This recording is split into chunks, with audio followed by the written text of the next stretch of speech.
We will be right back.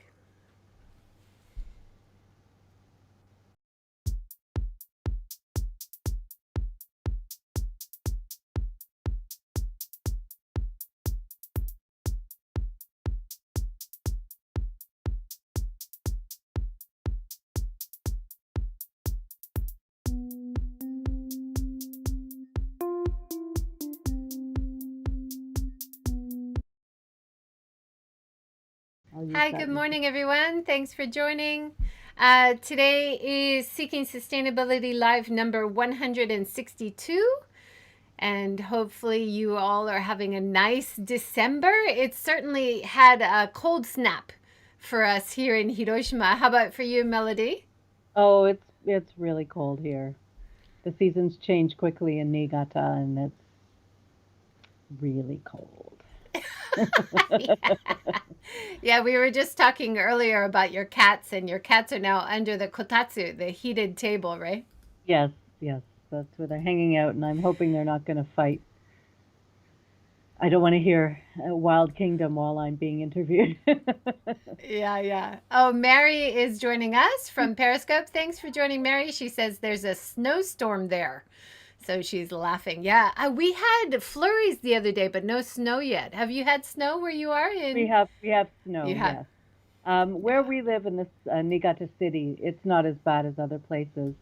The ski resorts are hard hit, which is good actually because last year we had a mild winter and a lot of the ski resorts had to close. So feast or famine. Yeah, no kidding. I was one of my tweets from a few years ago when we went to Niseko, a snowboarding trip with the kids, was retweeted by someone. I was like, "Oh no, I really missed that. Like if you're going to be around snow, you want to go enjoy it, right?" Yeah. Anyway, let's get to topic. Thank you so much for joining, Melody. It's so wonderful to have you here and be able to talk about this topic, which is not usually part of the normal conversation or news stories. You rarely see information about it. Every now and again, we'll have a movie, which you also have commented on and written articles about. So thank you so much for joining. It's wonderful to have you. Thank you for inviting me. I'm honored to be here. So originally, you're from Canada, is that right? Yes. And can you tell us a little bit about how you ended up where you are in Japan?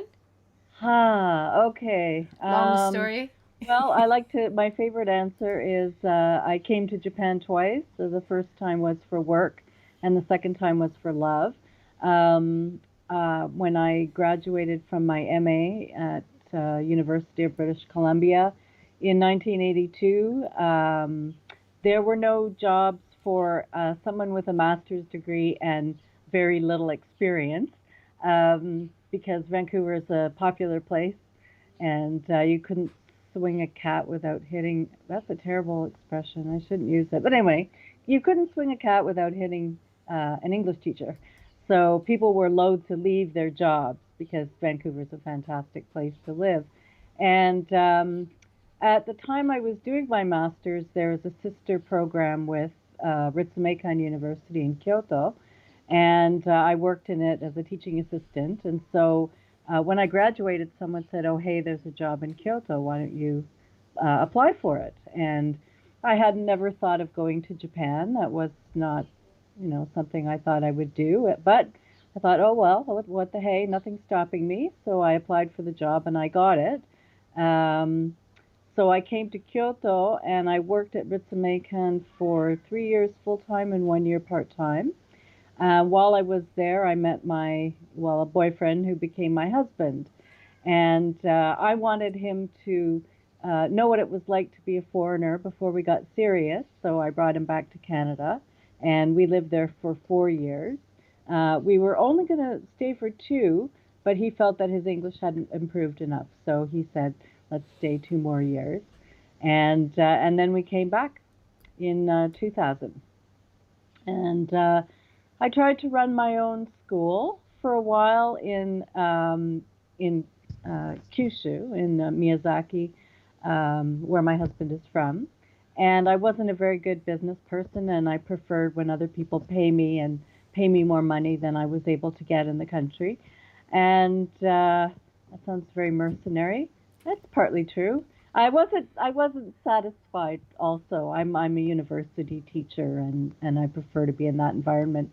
Um, and so I started working in Nagasaki. I was there for 6 years at it was called Siebold University.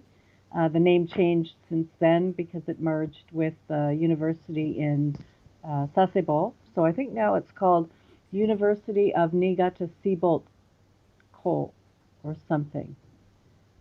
Not to be confused with Nagasaki University.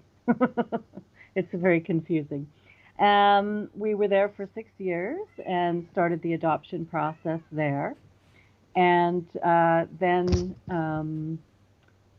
we moved here. I got tenure, and I was just finishing up my PhD, and so we came to Niigata in 2009 and been here ever since. Wow, wonderful. Let's talk about your new book. Can you introduce your role with your Sure. intercultural families and schooling in Japan experience, issues, and challenges book that you've co-edited? Yes. We had Louise on the series a couple weeks ago. Yes.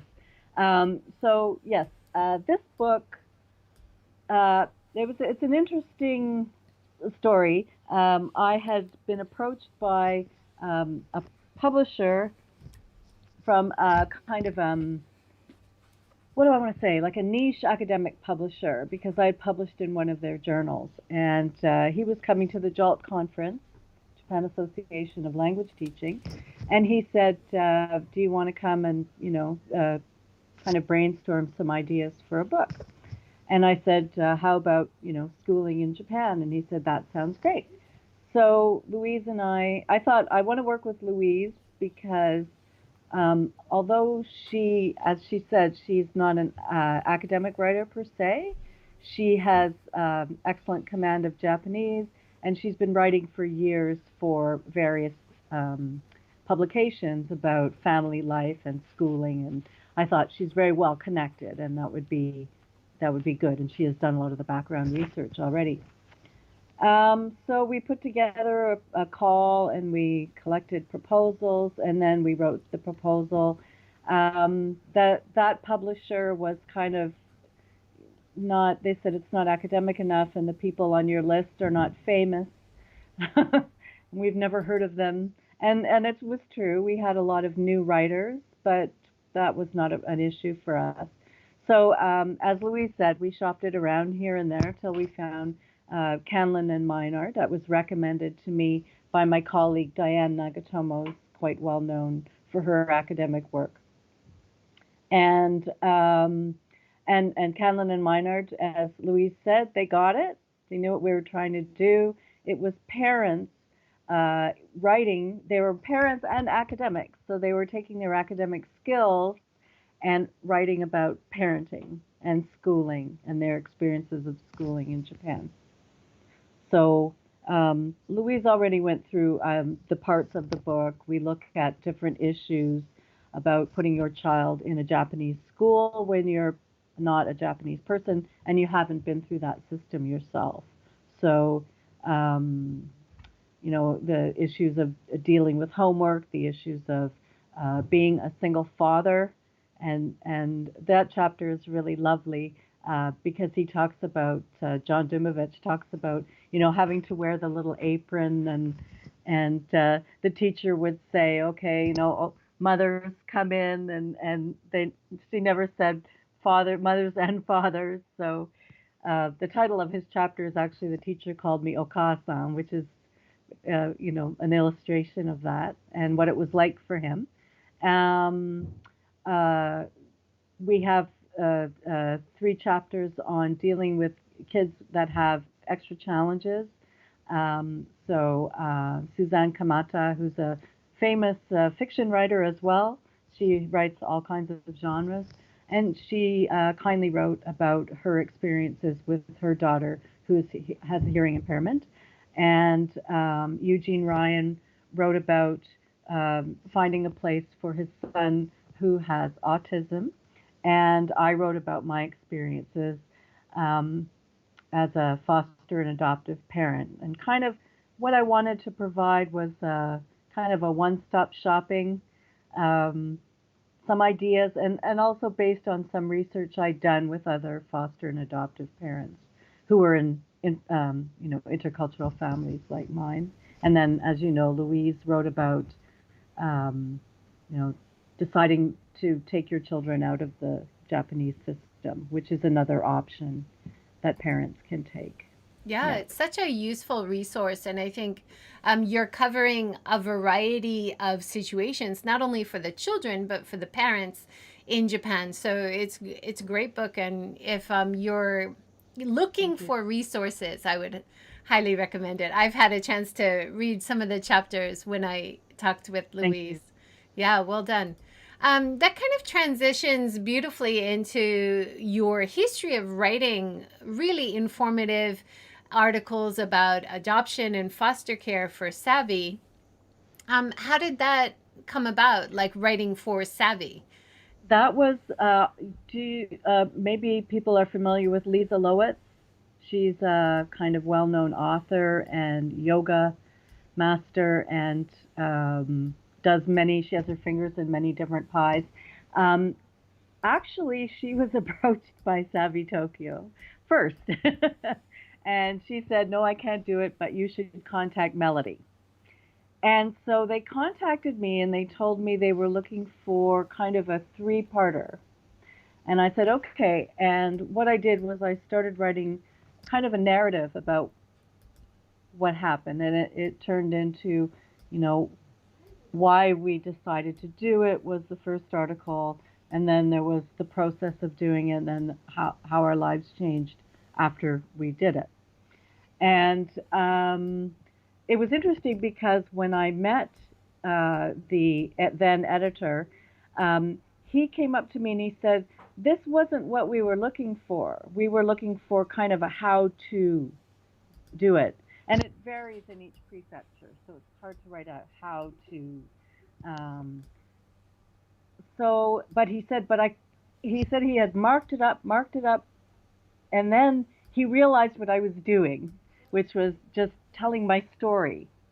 And he said, and then it, went ding, and he decided to just leave it as it was, and that's what it turned into.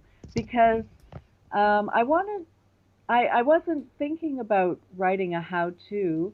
I wanted to tell real stories because in the media there are a lot of, the this kind of fantasy of the children in the orphanage pining for a family, and then finally they're matched and they run out the door into the arms of their parents, and that stops there, happily ever after. And it's not like that. It's much, much more difficult than that. And I wanted to tell a truthful story about what it was like. And there are challenges and there are joys, um, but it is more, it is very challenging. So I wanted that message to come across. Yeah. Well, you have a range of articles. Can you tell us a little bit of the process? So, if you are interested, it sounds like from your Fostering in Japan article, part one, you talk about being interested. And so, the first step was starting the training, like the sessions where you have to learn certain things, but you Yes, don't learn other things, you said, yes, which might have been useful. Can you walk us through the process a little exactly. bit? Yeah. Well, as part of the adoption and fostering process in Japan, there are these training sessions, and like many kinds of training sessions, I think in Japan it's kind of a knowledge-based culture. Knowledge is valued more than practice, and I also do research in teacher education, and I find the same trend. So people learn a bunch of stuff, but then they don't necessarily learn how to apply it. And this is the case with this. We would go to meetings, and an expert would talk, and they would talk about learning disability or ADHD, things like that, and give us information and statistics across the country and this and that, but they never said what to do. But fortunately, I think for those of us who come from countries where adoption and fostering are more common, there are so many more resources. So I was very lucky in a way. Some books are being translated into Japanese. So my husband and I, he's Japanese, we have some of the same books. I read them in English, he reads them in Japanese. But I have a wider range of books to turn to. So, suddenly, I guess the big thing for adoptive or foster parents is one day you have no children and the next day you have a child. And it's not like you had 9 months to prepare. You're kind of waiting. We waited 3 years. So for 3 years, like, when are we going to get the call and when are they going to match us? And there's more uncertainty. You talk about going to the orphanage or the institution, and Hmm. at first you were doing the training, and then you had a chance to interact with the kids. So you were doing like book reading, and then they wanted to play with your hair. Yeah, You were doing that was cooking. yes. We didn't do that when we adopted our son in Nagasaki. That was not part of the process. So as I said, each prefecture has a different way of doing it. But in Niigata, you do go to the facility for like a weekend. You go Saturday and Sunday, and you stay all day and you eat with the kids and hang out and play with the kids. And it was a real eye opener. Um,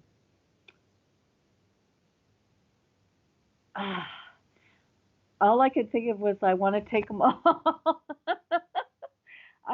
The kids are so starved for affection and attention. That was something that really struck me. And as I said, my hair was longer then. And I sat down on the floor in a room full of little kids, and the little girls came out with all their barrettes and combs. And I was like one of those Barbie heads they used to sell when I was a kid. Big Barbie. I was a live Barbie head, and the children were doing my hair for me, and it was amazing. And I had a child in my lap, and I had one hanging on my back, and I'm an older parent. I mean, when my son came, I was 45. So when we started fostering my daughter and going through this process, I was 49. No, I was older than that. I'm sorry. No, I was over 50. I was 50. Yeah, yeah. So I don't have the energy to run around and play with the kids. It was exhausting for me. But but I felt for them, their great need for attention and affection. And it was a little heartbreaking. And also, I remember we had dinner. I also was with some older kids, high school kids, and we made dinner together. And I noticed some of the older kids bullying some of the younger kids. The older kids, they know what's going on, and they're processing, you know, being not being in their family for such a long time, and they're angry, and they're taking it out on some of the more vulnerable kids. And I was shocked to see it. It was whoa, don't do that. That's not nice. But that's the way the kids interacted in there. Yeah. Yeah, I think in your articles, one of the things that you say is don't worry if you think you're not a great parent. That you're definitely, if you care for them, honestly, you're better than the institution that they're Yes. in.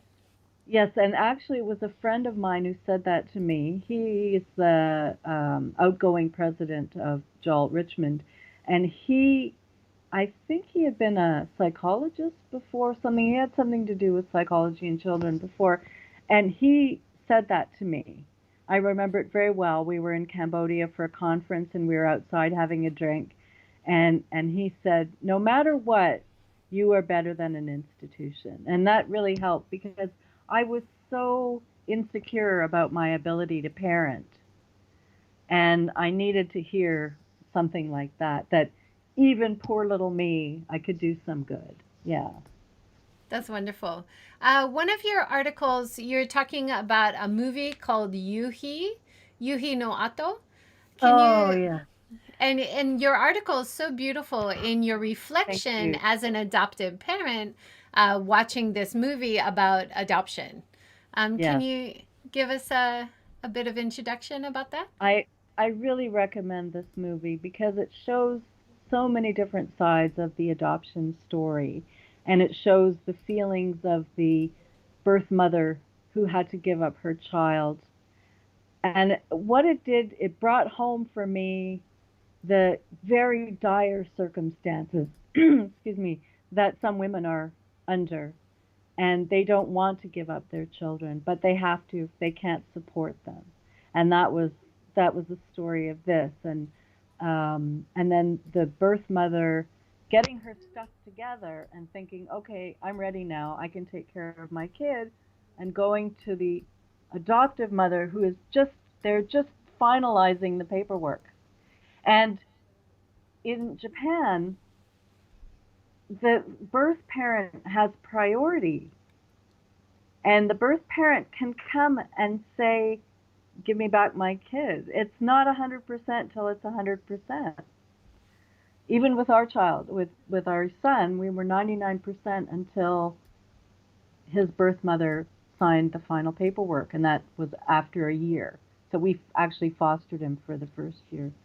But to see both women learning about each other's perspectives, the birth mother, the adoptive mother going on the journey and seeing where the birth mother had lived and how she had lived and what kind of person she was and why she gave up the child gave me more empathy for my son's birth mother.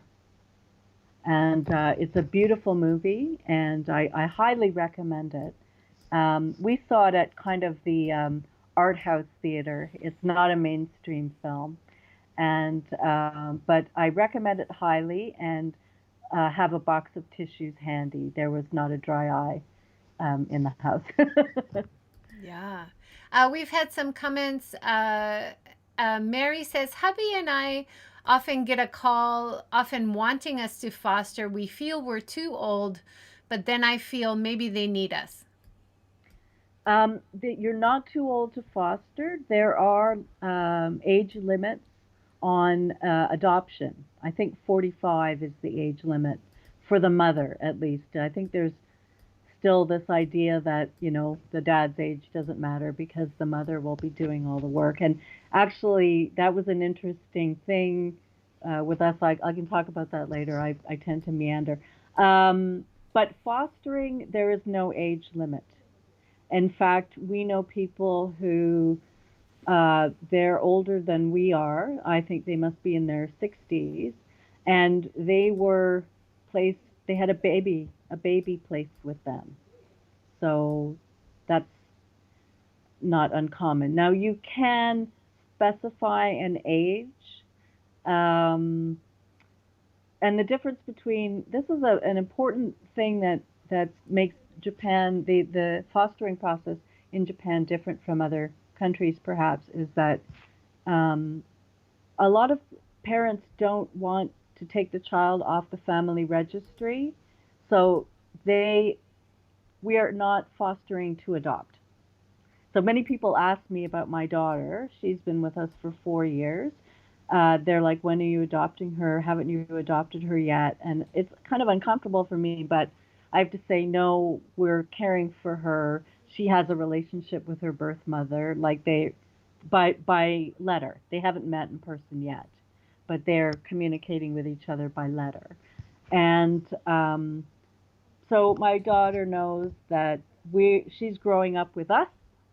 We're her family to grow up with, but she has also a birth family. So um, if you foster, it might be longer than you think. is my point. the people, some people that we know, the ones who have a baby, they also have a son who's 16, and they've had him since he was maybe 2 years old. Um, so they may be caring for him until he's 18. The subsidies stop. They will probably not cease caring for him though, and but he will kind of belong to his birth family. In your article, it seemed like there might be stages of the fostering process where at first the child is just visiting you sometimes. Um, and then after a certain point, do they start living with you as a foster child? How does that work? There are different routes to that. Now, my family is very involved in well, especially my husband is very involved in our local fostering and adoption group. So he arranged with one of the orphanages. He just said, see if there's any kids who want to do weekend fostering. And our daughter said, hey, I'll do it. And so that's how we met her. And then, after we went through we have to train in every prefecture. We did training in Nagasaki, but we had to retrain in Niigata. And after we did the training, they came to us and said, do you want to foster her full time? And I'm like, well, yeah. And it was a very good thing. And something that is, there are some mixed race children. There are a lot of, actually, seem to be a growing number of mixed race children placed in foster care. And if, now, of course, they're mixed race, but they identify as Japanese in their hearts. However, they're less likely to be fostered by a Japanese couple because the child looks so different. So I really encourage intercultural families to foster these kids because they are the hardest to place. When we said we would take our daughter, and she came with a lot of baggage, they were so happy. Like I was like, they're like, do you want to foster her? And I was like, of course we do. And they're like, really? Wow, like you're so. And I said yes, because I mean, I thought it would be easier for her because people will just think she's our biological child. But she doesn't feel that way. She knows she's not, but she knows that we're the family that's caring for her, and she can call us her family. Yeah, Yeah. wonderful. One of the articles you did, you go through by number the kinds of questions people ask and maybe should avoid if they're talking to adopted parents or people who are fostering. Let's go through those one by one because I think Sure. this is really a great introduction to people who are Okay. not really familiar. So, number one, you say we're not saints. Yes. I get a lot of people telling me I'm a saint or my child won the lottery, and we're just parents. I mean, not even biological parents have their challenges with their children. So we're just parents.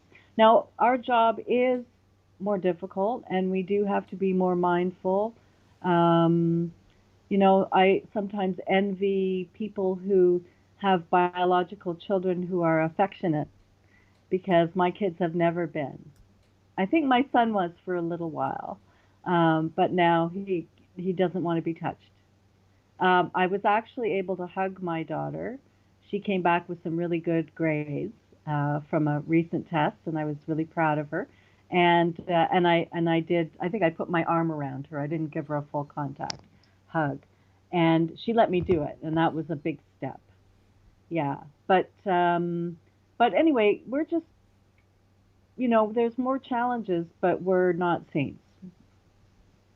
Yeah. One of I did meet a couple years ago who had gone to register for adoption to get a baby. And when the baby was born, I guess they had paired them with a teenage mother when the baby was born. They actually went to the hospital and got the baby when it was born. They had to stay in Yes, Japan for a certain amount of time. yes. Is this area by area, or is this It possible This as is well? the new law. This is the new law that they have to stay in Japan for 6 months. Yes. Yeah. But yeah, that's an open adoption. I think that's one of the options. Yeah. So that's a private adoption. And that kind of adoption, I think, costs money. Not that, you know, costing money is a bad thing. We did our adoptions through the welfare, family guidance center, and or child guidance center. So we didn't pay, but it's difficult to get infants Yeah. otherwise. And if you want to adopt an infant, um, this is one thing that's surprising in Japan. It's such a big country, and there are so many children in care, but there are only 400 or 500 adoptions a year. It's a very low number. We were lucky that we could adopt our son, and actually, each prefecture is different. And at that time, Nagasaki was one of the prefectures that was difficult to adopt from. So, we'll say we won the lottery. Yeah. They were a couple that didn't have much Japanese. They really wanted to adopt. They couldn't have children of their own. They were working with a translator because they needed someone to help. And I believe they adopted from a hospital that had just started accepting infants through a door, like an Yes, infant door. So that was baby in the post. news. Yeah, yeah, baby post. So yes, if the couple is, if I think for intercultural couples with minimum Japanese, I would recommend that. I wouldn't recommend fostering because the kids are there. There are some babies, but you have to deal with more systems, the fostering system, and you have to do a lot of paperwork and stuff. And if your Japanese isn't up to scratch, it can be really hard. But if you adopt a baby, then you're starting from zero, and you can at least communicate with your child in your first language, and then they'll learn Japanese at school, and you can ask somebody for help with paperwork and such. I think for adoption, it's okay if your Japanese level isn't that great, but for fostering, I think it's a little bit harder. Yeah.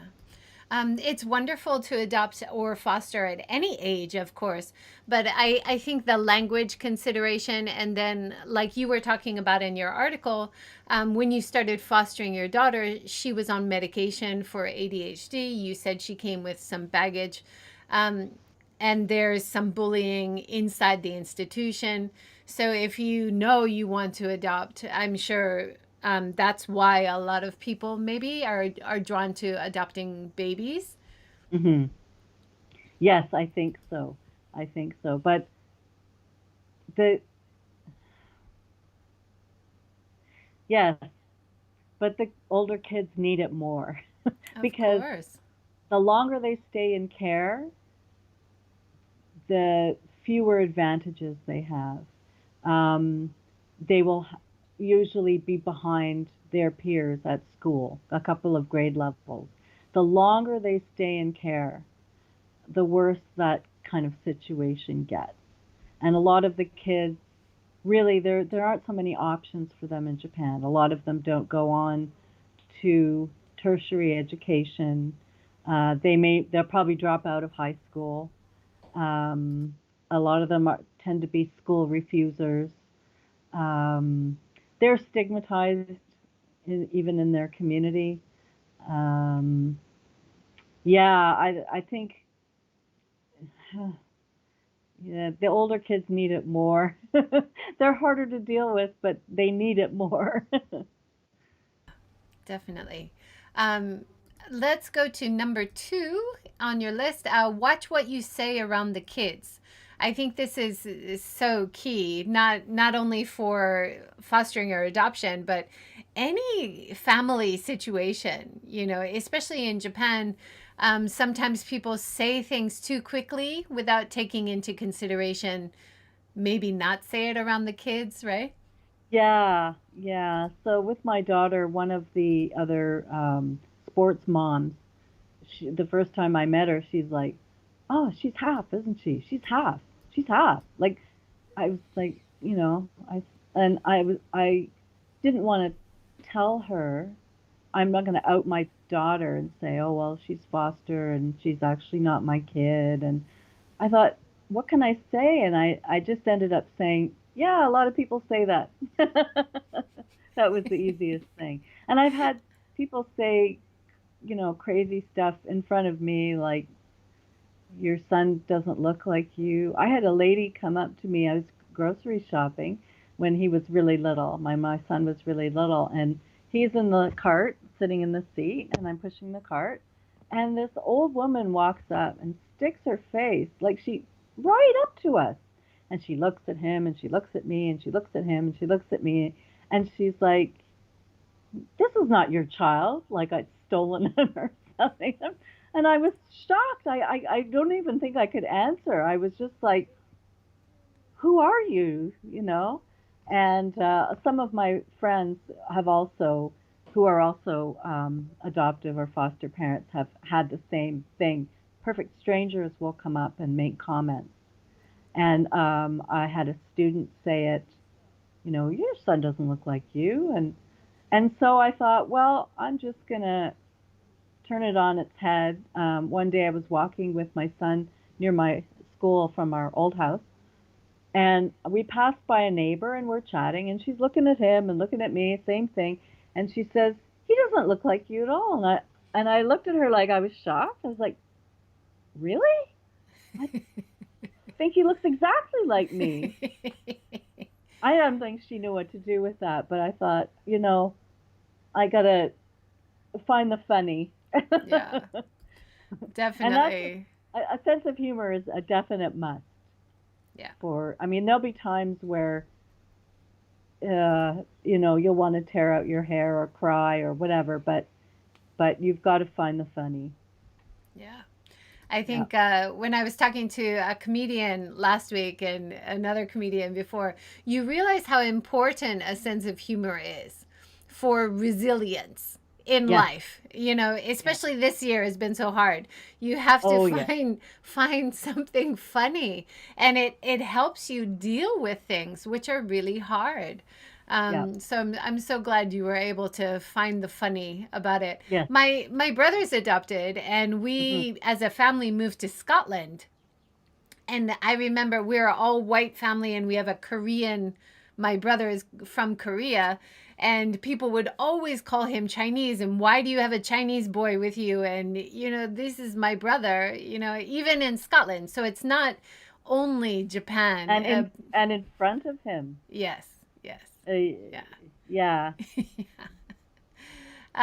Mary, thanks for commenting. She says, in my town, we have a lot of troubled teenagers who really need foster care or even Yes. mentorship. I talked to my father a couple weeks ago. He runs like Common Grace. It's a organization which helps match adults or teenagers with younger children who just need a bit more attention. I think you definitely talk about that in your articles. People Hmm. need to be seen Yes.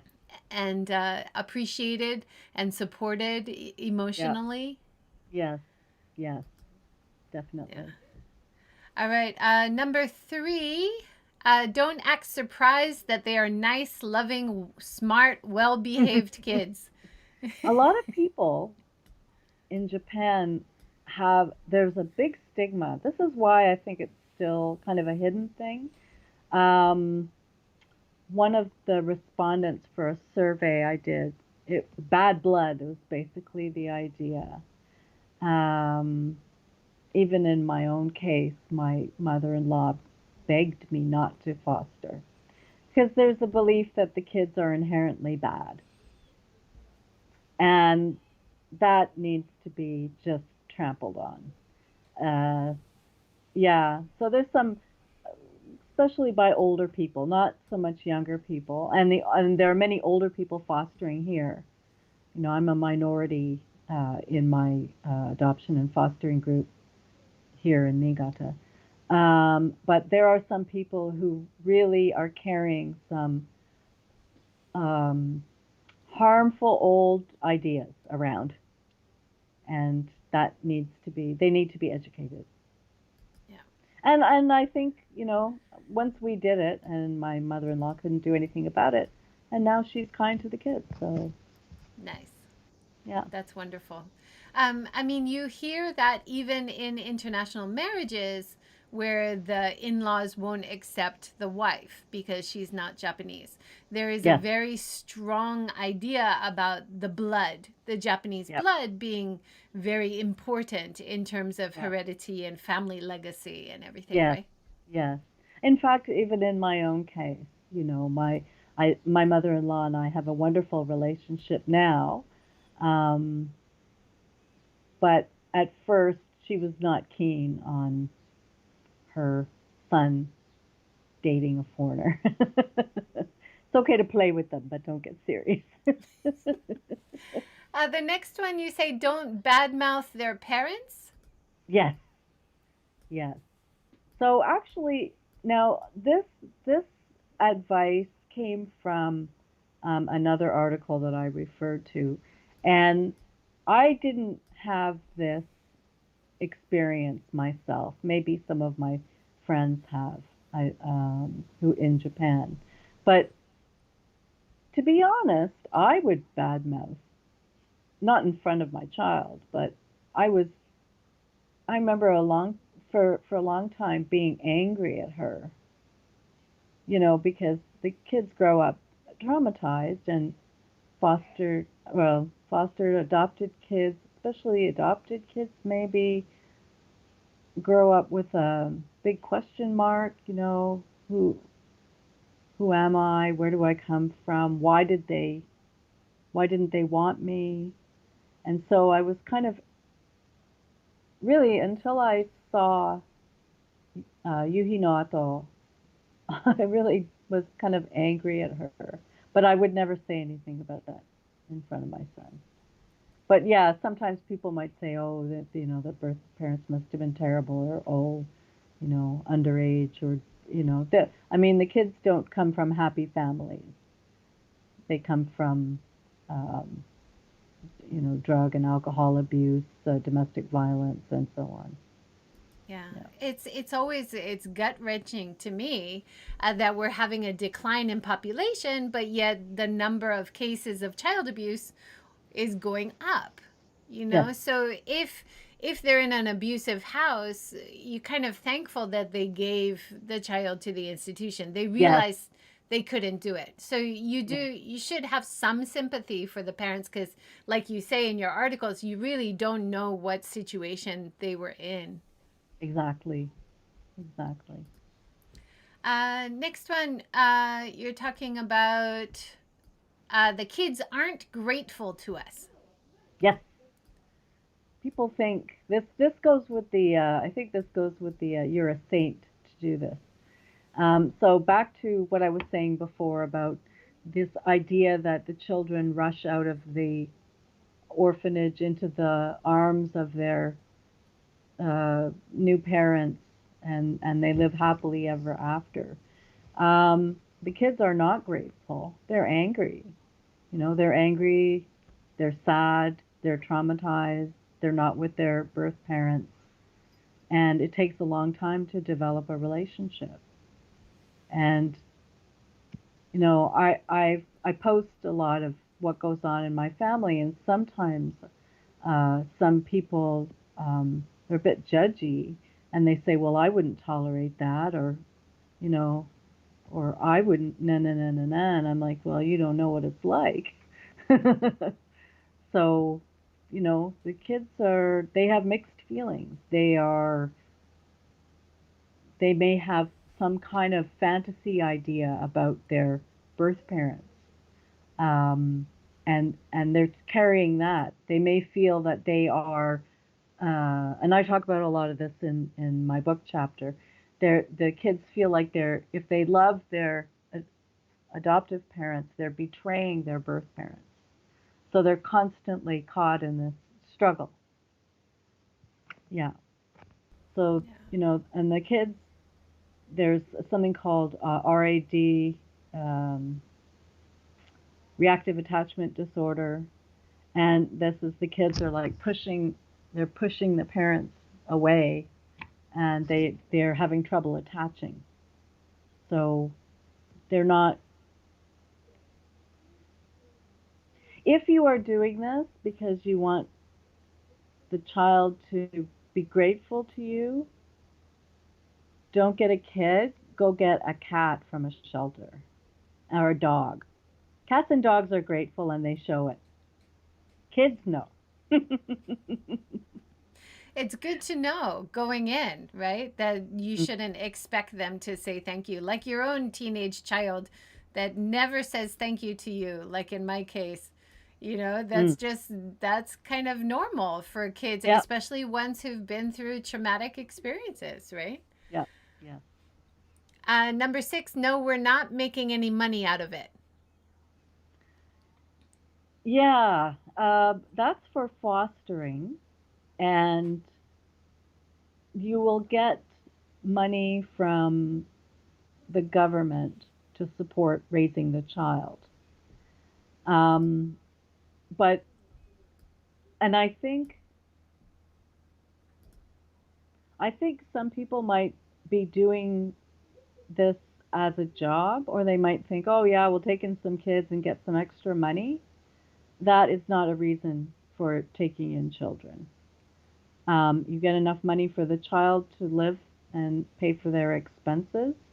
My daughter right now, she is in a private high school and she's living in the dormitory, and it's all the money that we get from the government goes to that. We don't get any of it because that's what it costs, our subsidy. So, and and we're happy to do it because she's totally in the right place. She's thriving in the high school she's in, and it was a good choice. Yeah. So, and when she was younger, whatever money we didn't use, we put it away and it's for her. We're not using it for ourselves. But then, So there you know, there we're is both there is employed. some funding, because they Yeah, are still considered wards of the state, right? yeah, Um, yes, and there are visits as well. It's not like once you start adopting, it's completely hands off. You do have follow up visits, don't you? yes, yes. We don't have them so much. I guess we haven't had any in ages. At first, we used to have visits every month from the social worker would come, um, and someone else. I don't know what the roles of the people were, but two people would come and ask questions and then talk to her alone. Lately, no, not at all. But she's still in contact. That was one of her caveats for coming to stay with us. She said she wanted to go out for dinner once a month. That was one of them. And the other one was she wanted to visit her or hang out with her caregivers. And that also, too, that happened more at the beginning, but we've been together 4 years, and she goes out like her birthday, or once in a while she'll go to a movie or dinner with her previous caregivers because they raised her and they're close to her. And I have no objection. I think that's wonderful. She can have that relationship with them. That's great that you can share her and share the love. I think this is where, like, even divorced parents, they struggle with it, right? Like, the child becomes a point of argument or a point of jealousy or envy. Yes, So it's yes. wonderful that you can share her with her previous caregivers. Well, I think the thing too is that both my kids came when they were older. So my son was 3 going on 4. He came with a personality, so I accept that. I try to influence his taste. So we like to go to, you know, superhero movies together. We both have that in common. We like to watch movies together. We go on a date once in a while. I'll take him for lunch and a movie. Um, and my daughter was 11 going on 12 when she came. So even more so, you know. So I treat them as individuals in their own right because they are. And yeah. Yeah, that's wonderful. You also you've got more points that people. I will put the link below for your wonderful Okay, article for sure. people to read more. You Yeah. also did an article where you interviewed a woman who wrote a book, Famous Adopted People, Alice Yeah. Stevens. Yes, yes. She's an old friend from Nagasaki, and it's a fantastic book. And it's a book about a woman looking for her. She goes with her friend, who's also a Korean adoptee.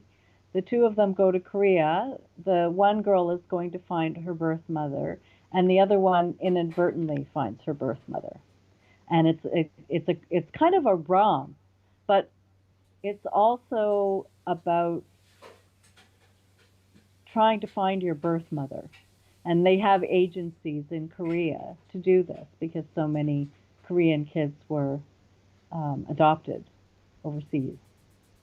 Yeah, Yeah. wonderful. And I I don't want to spoil it, but I want to tell everybody read the book. It's so good. It's a great yeah. book. And before each chapter there is a quotation from a famous adopted person.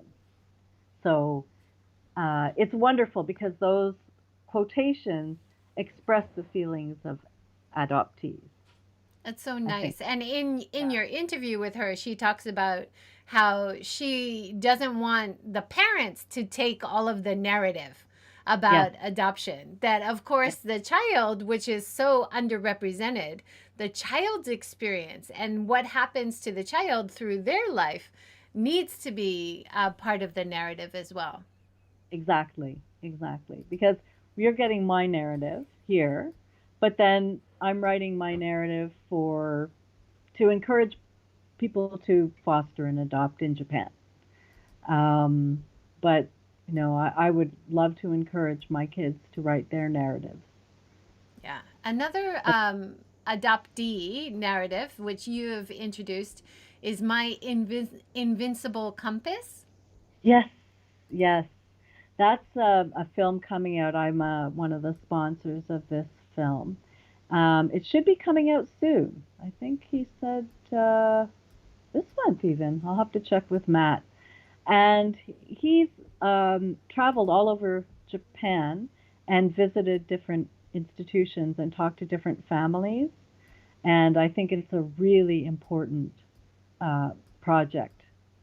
And I think the more people see this kind of thing, and it's in Japanese.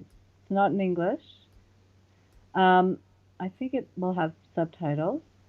But the more people who, I think Japanese people who learn about this, maybe the more it will become destigmatized and the more people will start to consider it if they're, instead of, well, I mean, the blood thing is still a thing in Japan, right? So the government is now promoting helping people pay for their fertility treatments, right? But there are also kids out there who need families. The thing is, I guess if people want the child on their own koseki, family registered, that's difficult if you're fostering because maybe don't want to, the birth parents don't want to take the kids off. Yeah, I Yeah. think in the information about the film, he says 45,000 kids are in institution care right now. And Yeah. he is from the Tohoku area. So Yeah. it ties in really beautifully with the fact that a lot of kids are in care because of the Tohoku They disaster. lost their families. Yes. Yes. Yeah. And it's good timing because it's coming up on the 10th anniversary in 2021. So, Yeah. So very powerful and so nice to see from an adoptee's perspective as well. yes. Yes. Well, we have about 5 more minutes. Is there anything that you're working on now, or would you like to introduce the Facebook group that you also started?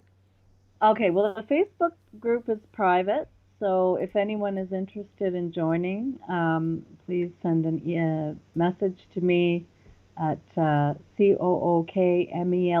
at unii.ac.jp, cookmello at uni.ac.jp, and there are some questions I'll ask you, and you can join our group. I started the group. It's called Adoption and Fostering in Japan, and it's for people who are not taking the children out of the country. They are actually raising the children in Japan. And since I started writing the articles for Savvy Tokyo in 2016, our group went from maybe a handful to over 200 people.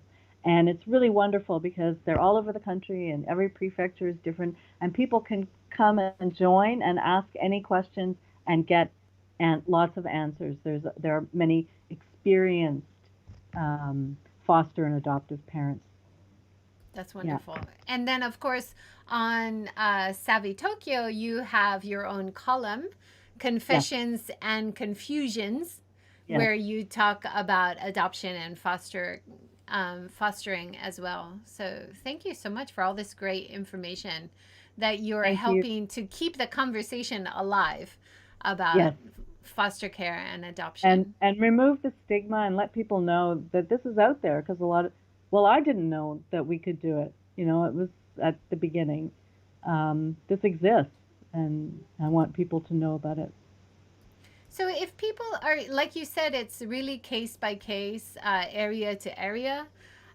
If people are interested, what would you recommend as a first step to A thinking first about it? step I recommend is they go to the Child Guidance Center in their area and ask there. And that would Yeah. be at the ward office, right? The kominkan? Yes. Or no, Yeah. the kuyakusho? Good question. I believe it's the kuyakusho. For example, as a parent, you get a subsidy for a child, and that's at the family center, which is part of the kuyakusho, the ward office. Okay. All right. Yeah, So that's would it be that same office, probably? probably. Yeah. Okay, yeah. Sorry. See, I don't know much about the nuts and No, bolts. it's It's a been a long time while. ago. I don't remember. It's it's been a while since you've done it, and in your experience, doing it in Nagasaki and then again in Niigata has been very different, right? Yes. And of course, my husband is Japanese, so he knows where to go and what to do. So I just leave it up to him. Yeah. Any other resources that you would recommend? So, your article on Savvy Tokyo, join the Facebook page if they're very serious about going ahead with fostering and adoption. Any other books or resources about Japan fostering and adoption you'd recommend? I guess if there might be things in Japanese people can look up if they're really good in Japanese or their partner can help them. But then there are a lot of just the techniques for raising children are the same. And so traditional parenting is not going to work. So, you know, you can't be strict with the kids when they first come and so on. Um, I have all my books in my office at work. I'm sorry, I can't give you the names, but there are plenty of books out there on adoption and fostering. Books about um, reactive attachment disorder, and yeah, there's lots of resources. Maybe if you have a few that you would really recommend, we can add the links under the videos below. Okay, I'll look for them. Yeah, That'd be wonderful. Yeah, thank you. sure. Thank you so much for joining us and sharing some of your insights. It's really useful to hear not only from a mentor of children, but a mentor of other people who are interested in fostering and adopting. So that makes it so much easier to know that it's a path which has been traveled by other parents, kind of like you, right? Yes, yes. Is Well, there, thank. yeah, is there something that you would recommend in terms of mindset to get thinking about Sense of before you humor. start? Have a sense of humor. Yeah. Remember that you're not doing it for yourself, you're doing it for the child. So it's not about your need to parent, it's about the need of a child for a parent. Wonderful. Thank you so That much, Melody. very pithy, doesn't it? No, that's a wonderful way to end it. Thank you so much. Thank you. Allison says, so wonderful to hear your experience, Melody. Thank you, Allison. Thank you, And Alison. Mary, thank you for your wonderful comments as well. We will add some more links below for useful resources. Thank you so much, Melody. Um, Thank you, everybody, for joining. Please join us again tomorrow at 9 a.m. We're talking with Mitsue Nagase. She is a photographer who practices a one-shot photography style. And we have seen her beautiful photos in the Shojin Yori episode with Bern Shellhorn. So we're looking forward to hearing about her photography more and seeing beautiful photos tomorrow. So please join us again. Thank you so much, Mary. Great advice, she says. Thank you. Thanks, everyone, for joining. Have a great day. Thank you, Melody.